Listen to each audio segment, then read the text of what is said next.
Go. It's Joanne, and we will go full screen here. And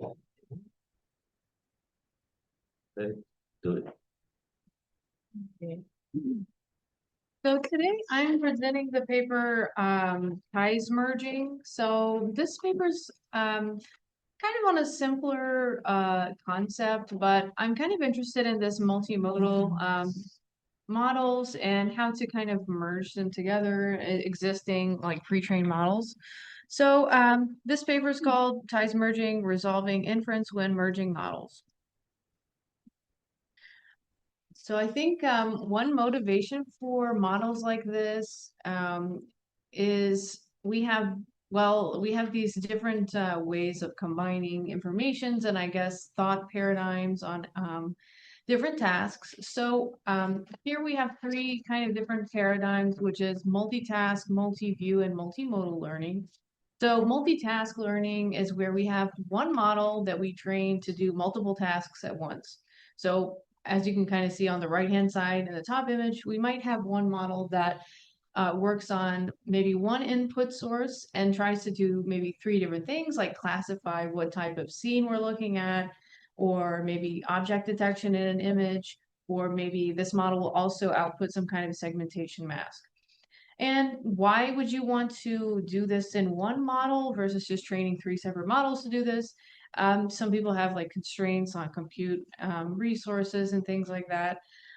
So there's some kind of thought around building models like this. And then we also have a concept of multi-view learning, which is where we want to try to train a model to operate on different representations of the same underlying concept. So, for example, we might have the concept of a woman, as you can see in the bottom right, but we have different ways of representing this kind of idea or concept. So, one way obviously is through an image of a woman, but then we also can think about the textual representation, and there are different kinds of ways that we can represent concepts. And obviously, we have multimodal learning, which is where we train a model to operate on different distinct sensor types or data formats that are capturing fundamentally different kinds of information. So I think this comes into play with the multi-view learning landscape where we are trying to understand some complex system, but we have multiple different representations of the system as well as measurement types that we have available. And how I think this comes into play with what we do with trends and the different research that we have regarding disease and disease progression is we can kind of think about multi-view as like the learning problem because we have a lot of different ways to think about diagnosing disease. So we have these complex pathologies for things like Alzheimer's disease, where there's a lot of different causes of this disease that people speculate about and research about. And there's a lot of different ways to capture information about all of these suspected causes and things. So I think using multitask as a learning point of view, you can kind of think about how each measurement will offer its own learning signal. And the goal is to how to best utilize these different learning signals in either combined models or maybe separate models. And multimodal is obviously like we have different measurement types of the same underlying system, but we want to try to respect the structure of this data because obviously they're measuring one system, and so they must share something in their latent space. And So, John, uh, how do you explain the difference between multi-view and multimodal? It seems like yeah, unrelated ones. I think I kind of fell down this path because this paper is kind of building on the concept of multitask, which kind of has to do with like mm, maybe like reinforcement learning or like robotics tasks. So then I heard about multi-view, which I think is more of kind of like a conceptual philosophical thing, which is where we're thinking about different ways to kind of perceive one underlying thing. And then multimodal, I think, has to do with the actual measurements that we obtain and how we measure the system, the data that we have. But maybe, yeah, that's what I think. Is anyone else familiar with multi-view learning? It was the first time I've heard of it. Self-supervised learning uses multi-view a lot, but it's kind of this different, I think, different. It's like crop rotations. Oh, okay, Yeah, like yeah, yeah, augmentation. but it's kind of different depictions. I'm like looking for a different word than depictions, but different because it refers to imaging only. But it's Oh, like okay. of the same thing. But Like different. maybe what you're saying, yeah, is more interesting. So that concept meaning figure there, is it about multi-view or what is it I about? think it's about multi-view and also multimodal potentially. Well, multimodal is different, right? As you said, it's just the sensory modalities that we are But if giving to the system or perceiving or so we have, but like let's say we have the brain and we can have textual information from the brain, like clinical data about, like cognitive scores and different demographics. But then we can also have the visual representation of the brain from neuroimaging. So overall, we have the meaning, which is brain, but then we have different representations of brain. no, that's different from your I kind of like the example. Yeah, I think it is jargon. Yeah, I thought TJ that it. I also thought about it. It's a jargon, but what Joanne said kind of triggered my thinking that it may not be that conceptual representation versus visual representation is very different, right? And for example, this is not a woman on the picture. This Those is are pixels. this is I don't know, and you are not a woman, right? A woman, there is not a thing like a woman, and there is not a thing in the world like a tree. It's a concept. It's like you're something specific rather than this concept, right? It can you're part of that concept, but it's not like so this concept or the word woman would be described in some kind of semantic space of other things that go with it, but it's not specifically an image and a visual invocation, like even like there are other things that you are here in person, right? But when we're looking just at the picture, it does not necessarily, well, in my head, maybe it brings up the whole semantic space of what comes with a woman, right? But in image, the information is not there. The information is so that multi-view, yeah, but it will be hard for us to all. But the multi-view, like in this sense, I understand semantic concept and like the word, just letters, they could maybe easier directly refer to that semantic space. So you're saying there are real physical objects, but then we as humans create some kind of representation that's not exactly what that is. But Well, like there is not a animal in the world that is a bird. There's like it's there is I don't know woodpecker of this kind and blah blah blah. But woodpecker it's not actual like it's not a bird. A bird doesn't exist. Like there is not such a thing as a bird.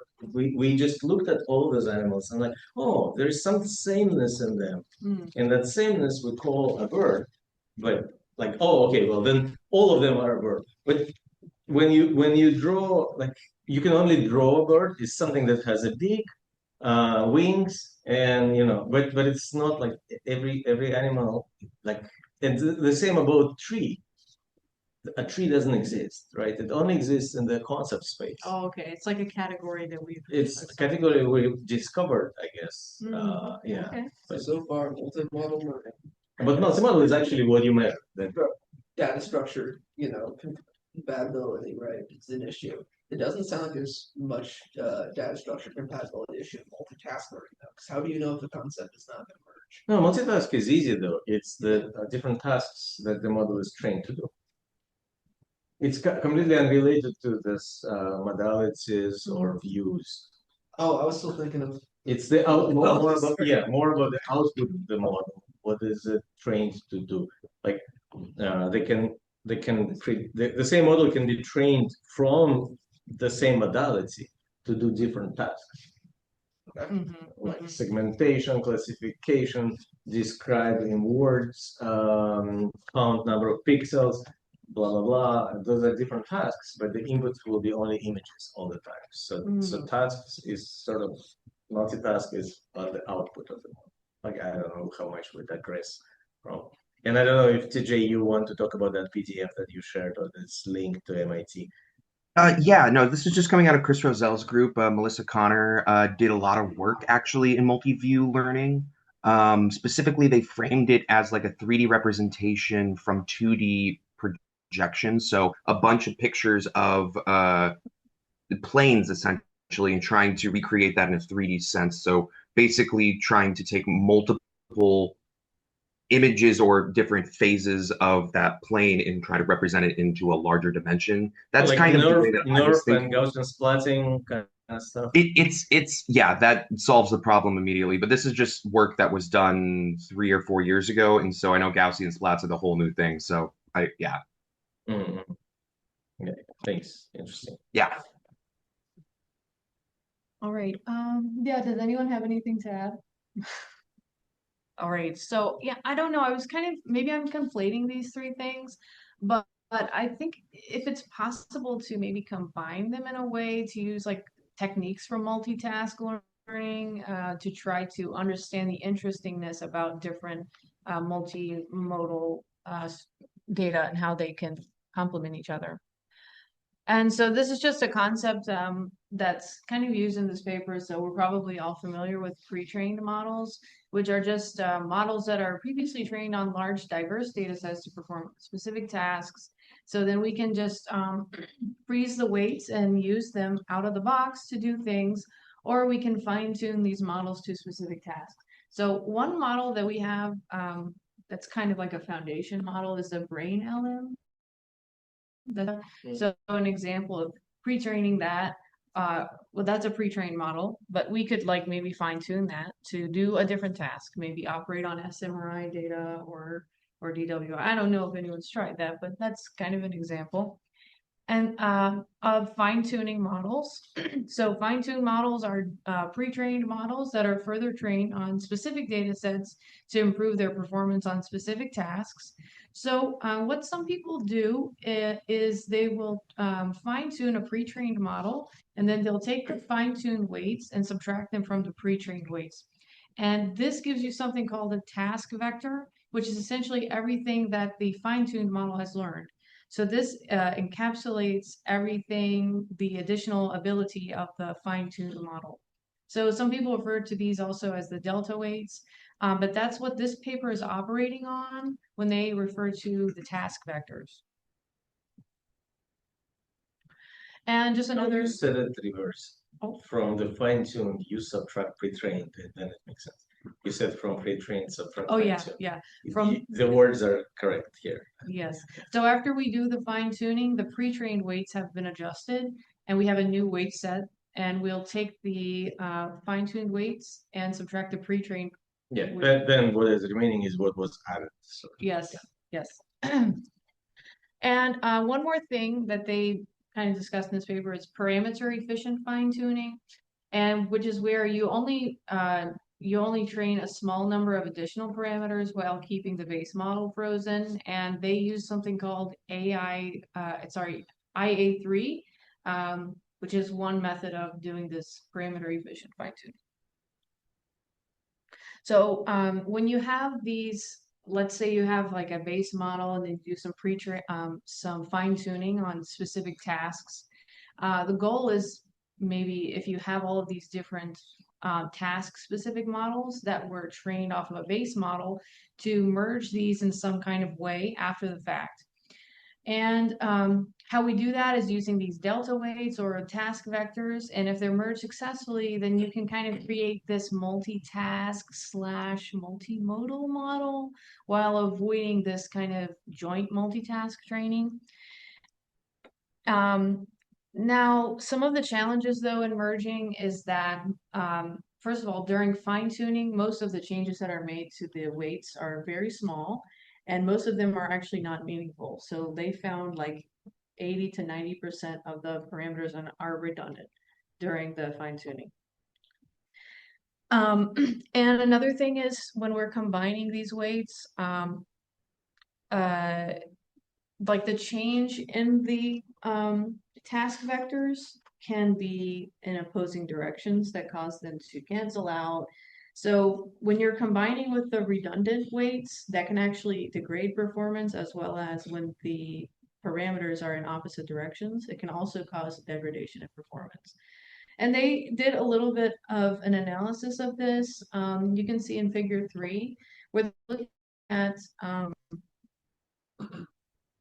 the performance of the top K% parameters. So they'll just keep the magnitude, they'll keep the parameters with the top K% highest magnitude of the models and drop the rest of them. And so you can see like from basically 0 to 10%, those are the most important parameters for these delta weights. And then after you drop anything like basically from 20% on, those lower magnitude parameters, the kind of changes in accuracy is like kind of negligible. And then another thing is when you have multiple of these task-specific models and you go to combine them, the number of models when you're combining actually affects the number of sign conflicts that you encounter, which kind of makes sense. But you can see they kind of check like combining a lot of different models, and like they counted the number of sign conflicts, and you can see it's kind of just going up. So yeah, there's basically these two things, which is the redundancy of the parameters that actually degrade performance, and then the sign conflicts. So it's not like Mm. what kind of models are they merging? Is it a model trained for the same task or different tasks? They do a lot of different things, but here they're looking at like visual tasks, and they're looking at NLP tasks. And they do some different combinations. What do you mean by sign conflicts? So if you look in the figure 2, you can see that in like parameter 3. Let me just say that. So this one has like one here that is potentially redundant. Well, actually, this one is like going in the opposite direction. So let's say the bottom is negative, and then this one is a positive change in the delta weights. So this could create some kind of a sign conflict. That's what they're talking about. Oh, S-I-N-G. I mean S-I-G-N. Yes. Sorry. Yeah. Does that make sense? I mean, I'll explain it a bit more, but and there's also with these kind of multimodal, multitask models, there's, from what I can tell, two kind of ways of doing it. So there's model merging, and then there's this joint training. So TJ kind of discussed joint training last time, which is where you have some kind of loss function that does some kind of joint optimization during training. So the pros of this is that the model sees all of the tasks simultaneously, and it can learn to balance tasks, and there's really no kind of merging needed. Because when we do model merging, that's a lossy merging process, and it also kind of results in like lower performance compared to this joint training. But however, with the joint training, we have to have all the data at once to supply to the model. There's something called negative transfer, and it can be computationally more expensive, and you have to do like loss balancing. But some of the pros of this kind of model merging technique is that it's modular, and we don't really have to worry about negative transfer during training, and we can just kind of merge these existing fine-tuned models. But we are also assuming that these were sharing the same initialization. So kind of, and we also have sign conflicts and some of these other things that we talked about, challenges in merging. But this paper is offering kind of like a somewhat simple, fairly intuitive way of merging the different delta weights. And so I wanted to just kind of dive in and see how it works. So the first step is called trimming, where we will look at all of the parameters in the delta weights. And for each parameter, we might have model task vectors with either a positive or negative sign. And so on the top, this figure is denoting the positive delta weights, and then the bottom is denoting the negative ones. And so each model has its own color here. And now what they found is that there are some of these quote unquote redundant values. You can see their dotted lines here. And essentially how they get rid of these, because that's the trim step, is removing redundant values, is just keeping the top K% of the highest magnitude task vectors and then just setting those redundant values to 0. So they kind of just trim those smaller magnitude parameters. And so the second step is called electing the sign. So this is where we're resolving these sign conflicts. So you can see here that after we trim the redundant values, there is some parameters that are kind of canceling each other out or like pointing in opposite directions per se. Because let's say after we did fine tuning, the model increased that base parameter for one task, but then for another task, it decreased that parameter.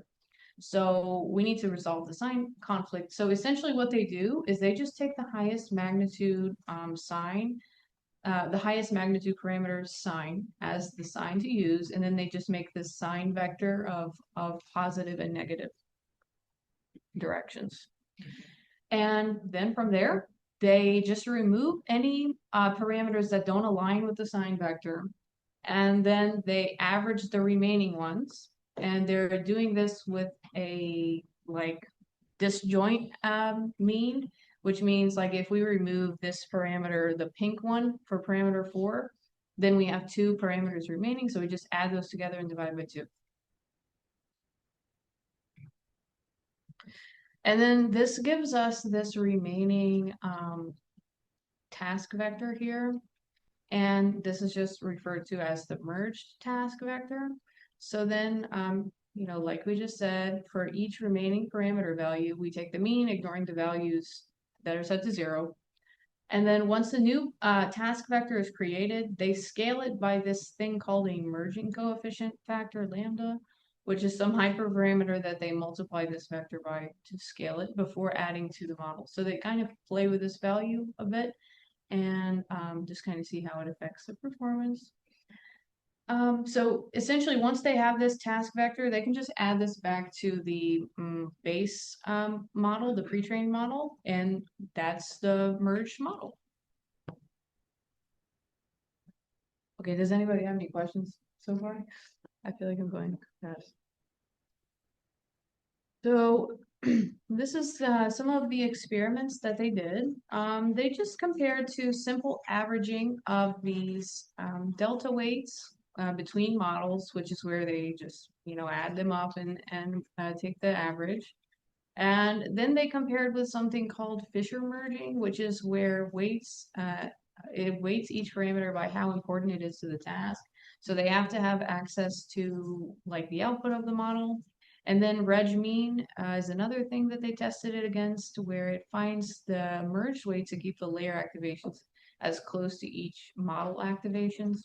And then they do something called just simple task arithmetic, which is where they just kind of do compute the task vectors and then scale them, and then sum them without any kind of trimming or sign resolution. So they looked at kind of 2 different approaches for this. They looked at NLP tasks between these 2 T5 models, T5 base and T5 large, which are these Google models. And they also looked at image tasks with these image vision transformers as well. So for the NLP tasks, they do some different things like sentence completion, natural language inference, co-reference resolution, and word sense disambiguation. For the vision tasks, they're doing a lot of different things like kind of classification, texture classification, scene recognition, and stuff like that. Now, for these first results, essentially they try these methods that don't require, well, first of all, their baselines in number one is just using the fine-tuned model, which each task has its own dedicated model and there's no merging. And then they do the multitask, which is trained jointly on all of the tasks at once from scratch. But then there are some of these methods that don't really require any access to the data per se. All we have to do is just look at the weights and merge them in the beginning. So these methods aren't doing any tuning on the merging coefficient either. So they just looked at the averaging, task arithmetic, and ties merging for these because they don't need access to the data. And then for the last part, they actually use the validation set, and they in order to do the fine tuning on the hyperparameter tuning on the merging coefficient. So they looked at Fisher merging here, reg mean, task arithmetic, and ties merging. So this is their results from doing that. So ties merging appears to be outcompeting them, even without access to tuning the hyperparameter for merging.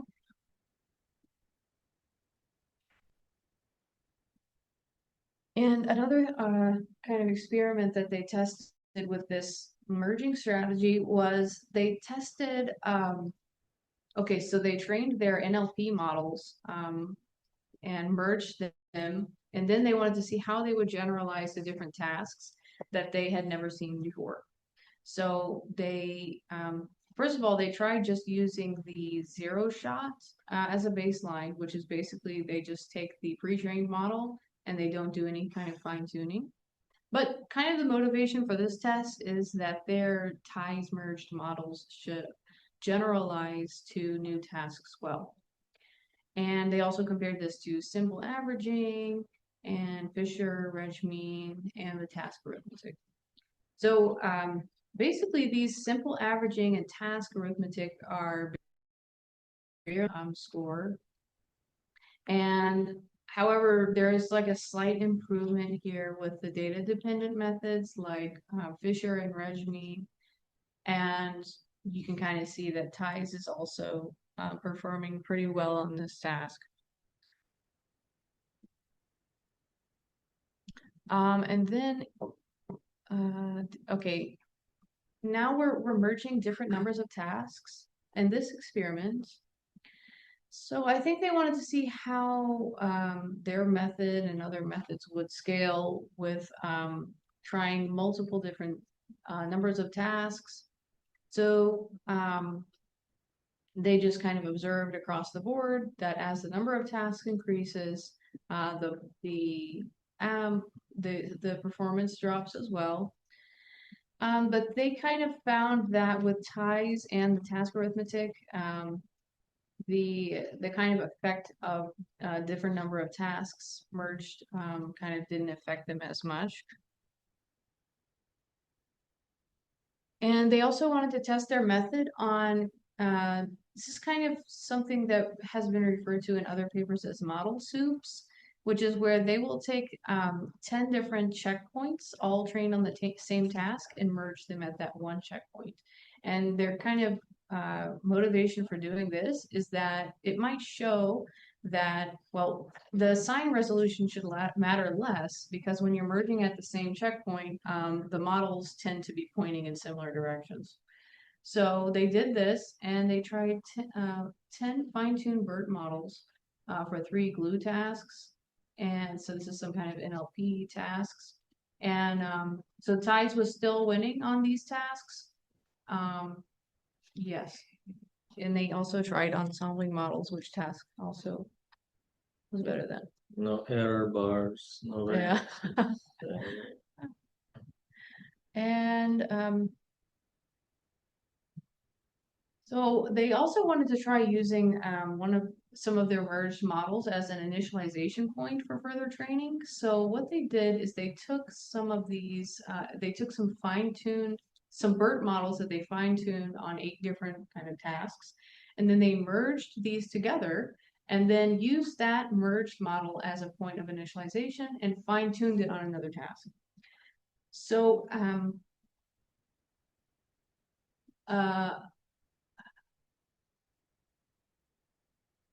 yeah, it looks like the ties merging is also doing very well at this. Yeah.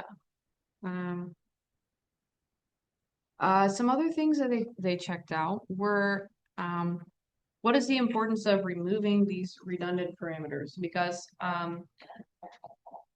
obviously after doing the fine tuning, there's a lot of parameters that changed. Most of them only changed by a very small amount.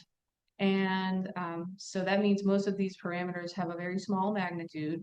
So their thought is to obviously drop the small magnitude changes, and because they're the most important. But they wanted to see what would happen if we don't trim.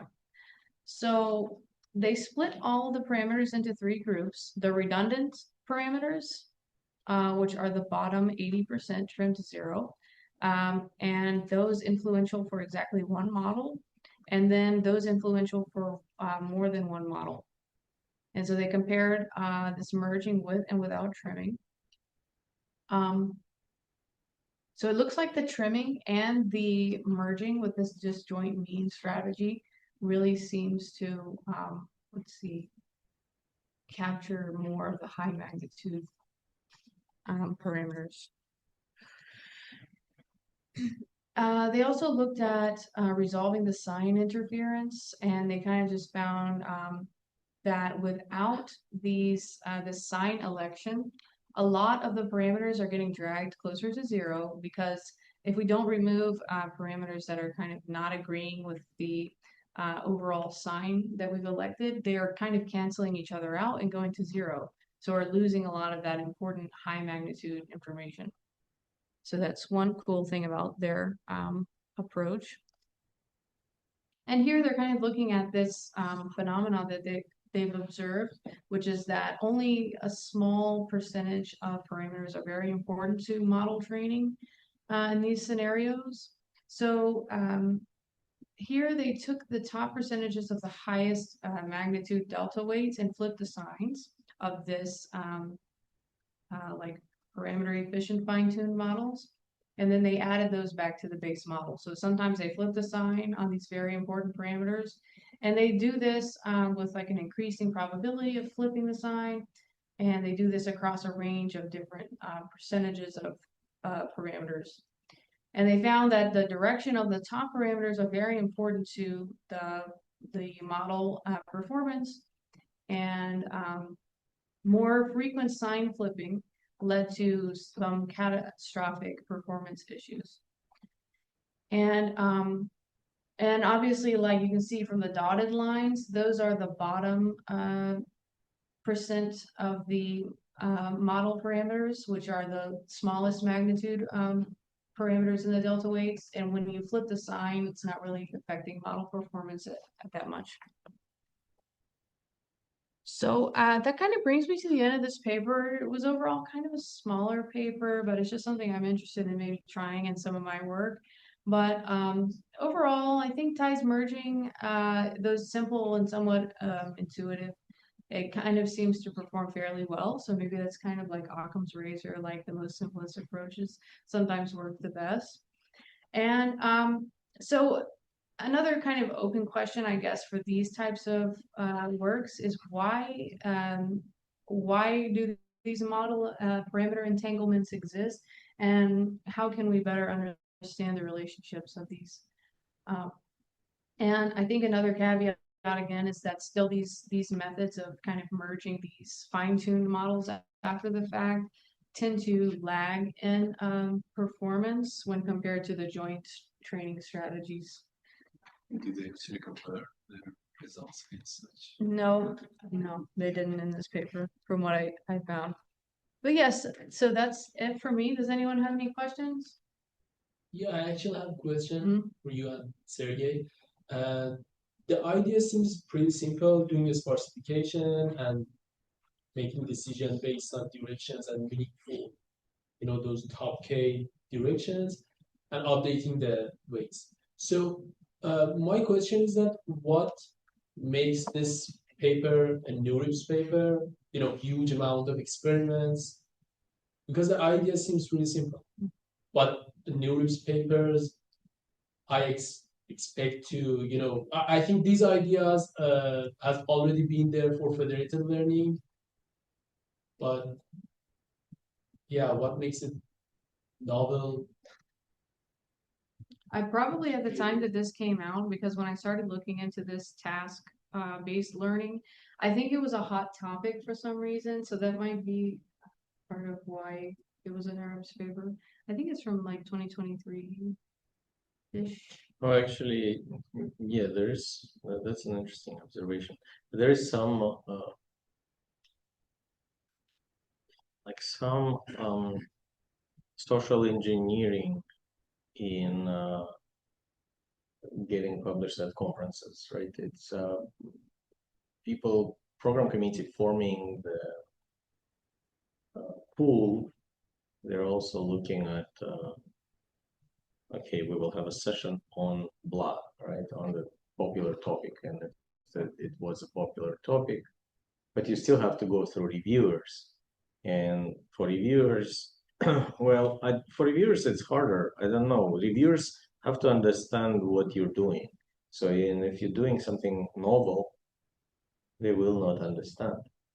Paradoxically, like we are into business of discovering novel stuff, but then peer review doesn't work because then they look like, oh, okay, wait, everyone is doing transformer, but you're doing this something something something that we never seen before, and it works better. No, I don't believe it. No, everyone is doing transformers. They can't be wrong.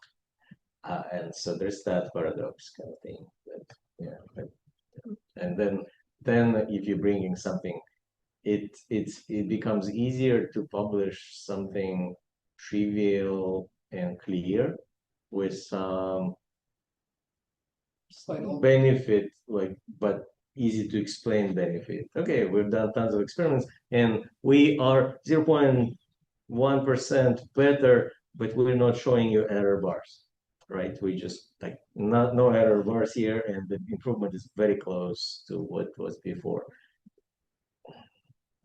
Yeah, but reviewers didn't do their job and stuff like that. Yeah, I don't know.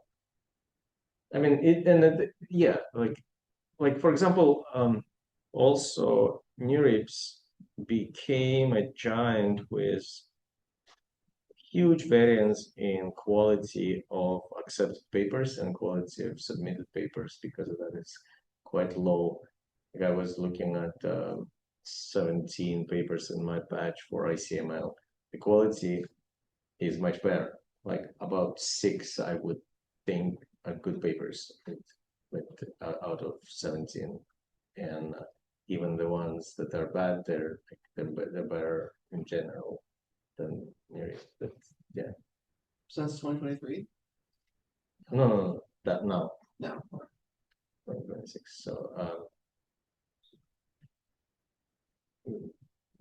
yeah, there's some randomness in the system. What makes it a good paper? Maybe practically, maybe reviewer.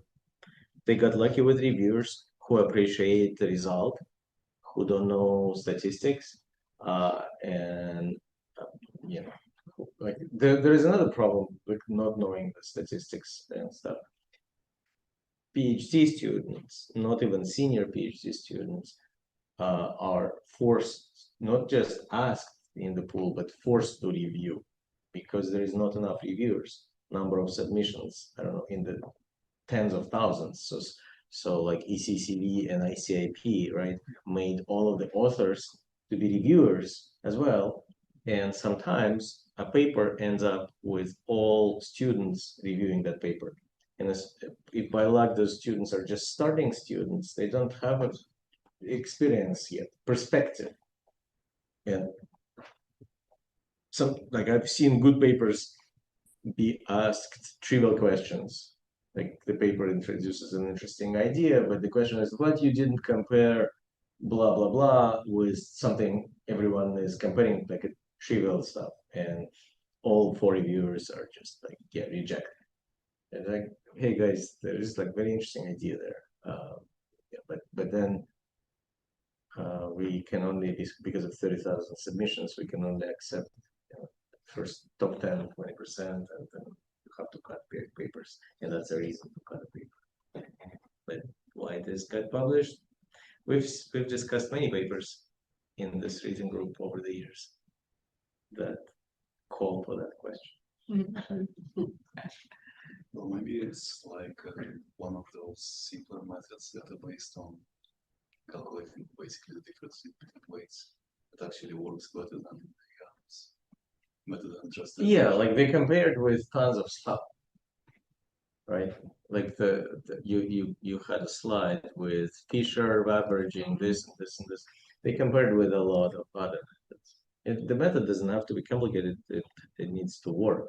But I'm just thinking, there is no statistics on whether this, you know, works or not. Like I don't know. Some of the results are too close. And if there's high variance, and there will be high variance, those are tiny parameters, train them again, they will shift, the vector will be pointing in slightly different direction. I don't know if that answers your question. Yeah. But I'm- if I knew why paper is accepted, I wouldn't need to submit, right? Like it's like I know it's going to be accepted. We're given an H index of over 300. Yeah.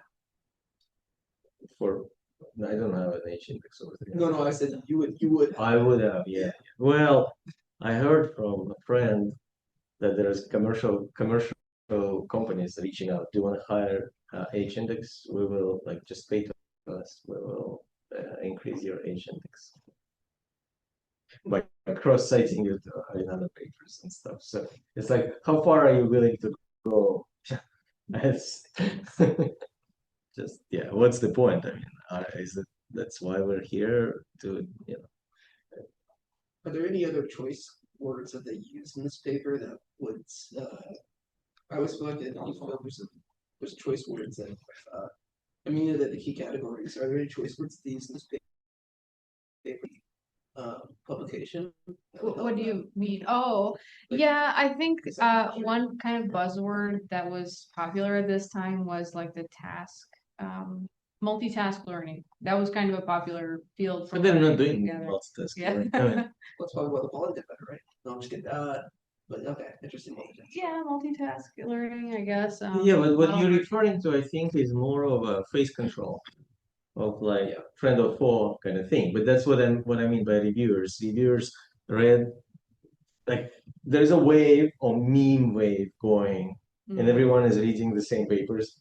And if you're coming to this field with a different paper, reading differently, it's like, oh, face control, you don't pass. Mhm.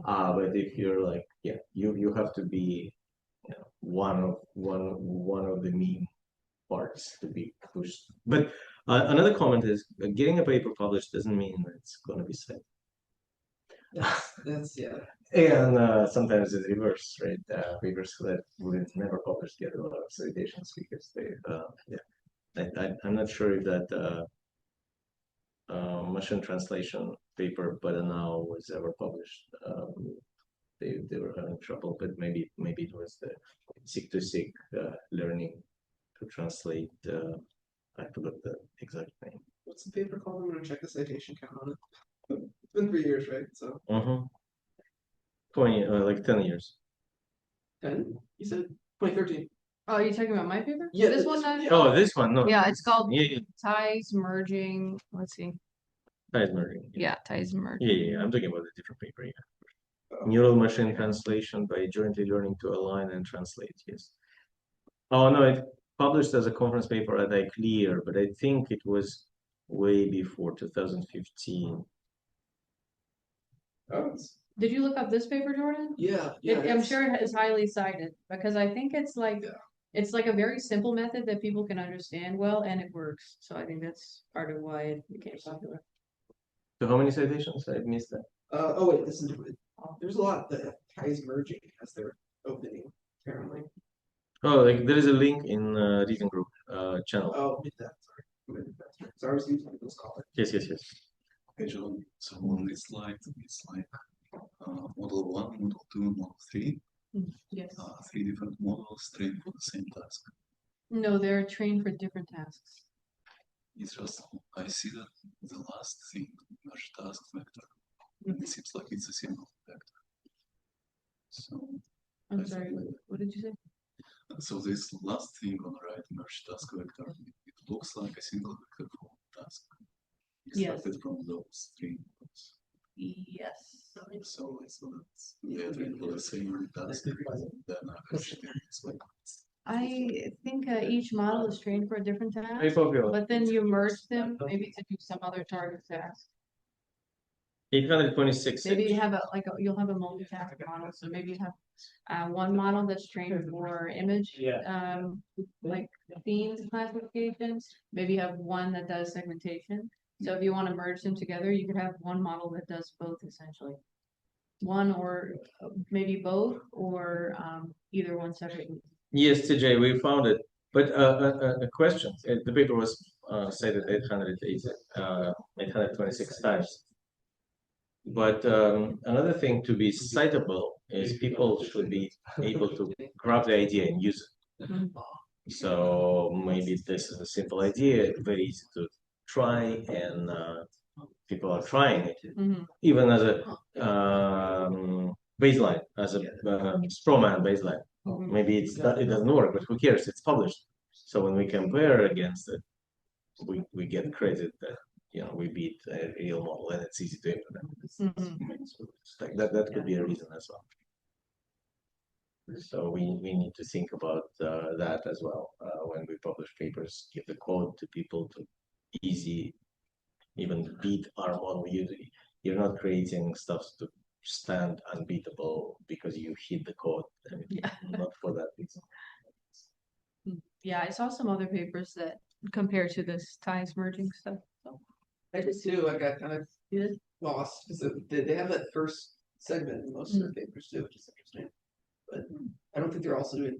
I mean, they're doing fusion, but not in the same way. So Yeah, that's why I was kind of interested by this. It's almost like a type of fusion and almost like a multimodal model, but we're having this kind of like task agnostic model in a way. We could think of each modality offering a different like learning signal. I don't know. I wanted to try it with my models that I've already trained. My Something crazy. Like so for people, when you specialize in something, either by how you started as a baby with your trajectory or by genetic disposition, who cares? It doesn't matter. But when you specialize with something in something, there are other skills that align with that specialization, and we all are specialized. We're not general. So I wonder how fast it becomes like to crumble when you keep adding skills to the same person. Like there are skills that you can easily pick up because of your like what you're doing because what you're professional and some skills are orthogonal because they sign don't match. I'm thinking about catastrophic forgetting and things like that. Like can you merge? You probably cannot merge everything. Like some of the things just take you in another path, right? It's completely you can have a good model that does this task, but it's in the error space in the energy landscape. It's completely far away. It's just like they're not compatible. You need to retrain such that you forget the other stuff deliberately because I don't know. I'm trying to come up with an example, and I'm only coming up with some in thought. But yeah. like when you're learning to forget something, I mean, learning a different language, I feel like that's huge. Is that a good example? Yeah, that's a good example, but I was thinking something more insulting, like I don't know, for a yeah, for a philosopher or for a theologian to become an engineer, right? you have to first forget. Yeah, you have to first forget, unlearn what you learned. So, yeah. But I'm not a Oh, good. PTSD. There we go. I'm like, there's a classic example. Remember to unlearn something. PTSD. There you go. That's So you have to. You have to unlearn that the incident would cause because there's the emotional response and then it's intertwined with the prefrontal cortex. So you're gonna start thinking that this incident would lead to this. That makes sense. So then, sorry, that's what I think about. Sorry, there was like some. I knew there was a really good example of extinction. I couldn't remember what it was. Sorry. Yeah, so probably you cannot, like, there is a cone of tasks that are mergeable, but in other cone, those tasks not intermergeable. They like you cancel the other It's thing. like we can make some kind of problem analysis. It's like I've been thinking about we can train different kinds of models on one task and we can analyze the performance, like it's an MLB. And if we see that model that doesn't care about time order is performing well, we learn something about the problem itself.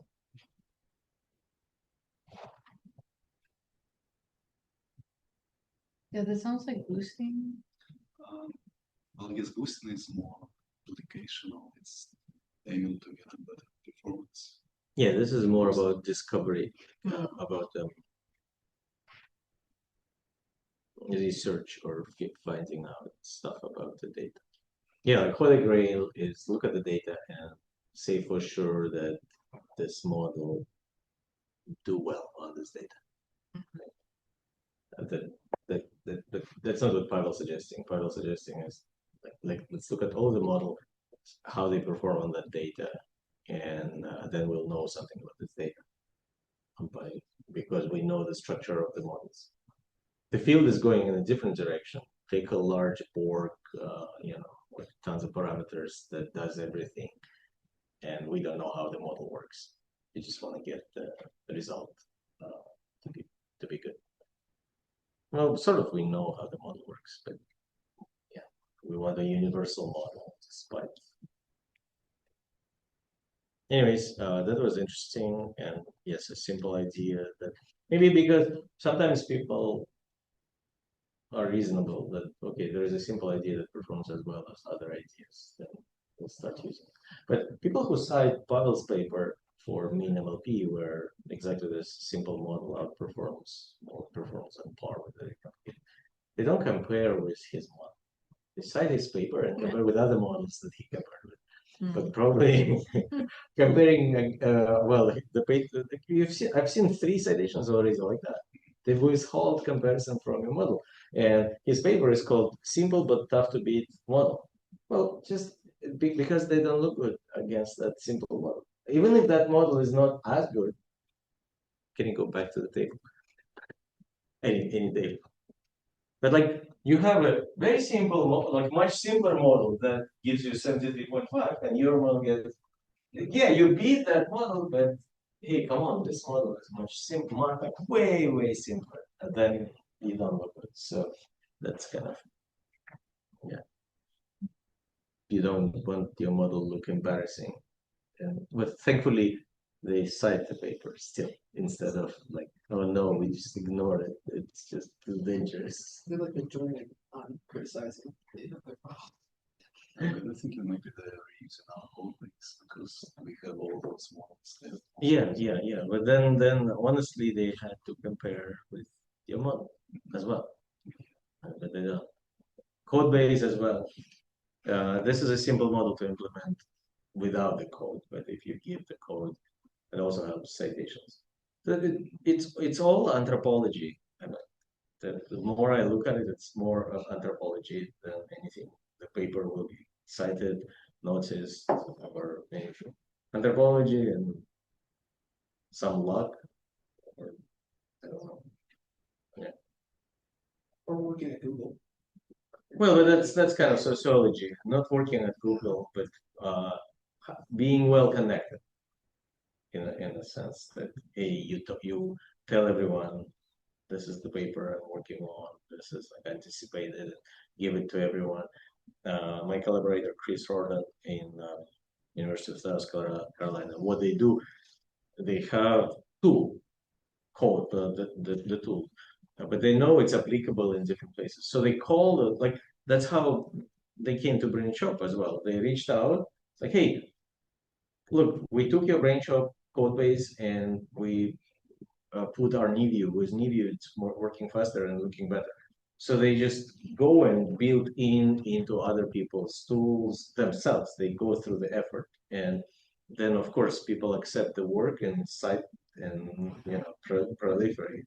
So it's if you want to be famous, you have to put effort for it. Like you have to consciously be famous. Otherwise, I mean, it's kind of still there is a chance that you will become famous. But if that's your goal, but finishing on a philosophical note, wanting to be famous. Yeah, exactly. The joy of joint citation, right, TJ? If we cite each other, we will be better off altogether. But that's not what I'm saying. A life of a person who just wants to be famous is highly likely miserable.